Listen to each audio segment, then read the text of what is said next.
বছরের পর বছর অনেক মানুষ একটাই প্রশ্ন করে আসছে যে 4000 বছর আগে পিরামিডের মতো আর্কিটেকচার তৈরি করতে মানুষ এত বড় বড় পাথর কিভাবে উপরে তুলেছে, তাও আবার কোনো ক্রেন ছাড়াই। শুধু তুলা নয়, কিছু পাথর 180 মাইল দূর থেকে আনা হয়েছিল, মানে দুটো বাসের ওজনের সমান পাথর কয়শো মাইল দূর পর্যন্ত পরিবহন করা হয়েছিল।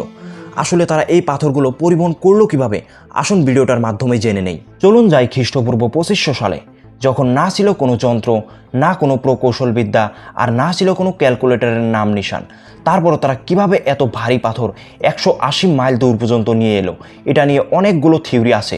রোলিং থিওরি, প্রথম থিওরিটা হলো রোলিং থিওরি।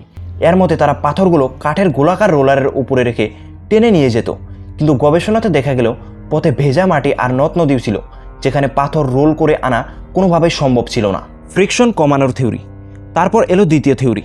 2016 সালে নেদারল্যান্ডসে এক পরীক্ষায় দেখা যায় যে বালুর উপর পানি ঢাললে ঘর্ষণ প্রায় 50% পর্যন্ত কমে যায়, মানে ভারী বস্তু টানতে অনেক কম মানুষের প্রয়োজন হয়, যেটা আমরা 2016 সালে আবিষ্কার করলাম।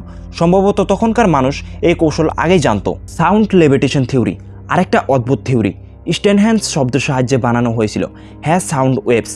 এই থিওরিটাকে বলা হয় অ্যাকুস্টিক লেভিটেশন। এর মধ্যে শব্দের ফ্রিকোয়েন্সি নাকি মধ্যাকর্ষণ কমিয়ে পাথর তোলার কাজ সহজ করে দিত, তবে এই থিওরি ভুল বলে প্রমাণিত হয়েছিল। তবে আজকের তত্ত্ববিদরা এটাও বলেন তারা কাঠের র্যাম, দাড়ি আর পুলি সিস্টেম ব্যবহার করত।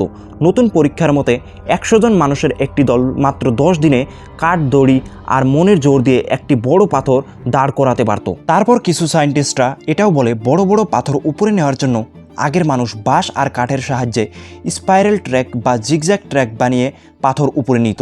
বন্ধুরা, এইরকম ভিডিও আরও দেখার জন্য আমাদের চ্যানেলটা সাবস্ক্রাইব করবেন, আর ভিডিওটা কেমন লাগলো কমেন্ট করে আমাদের অবশ্যই জানাবেন।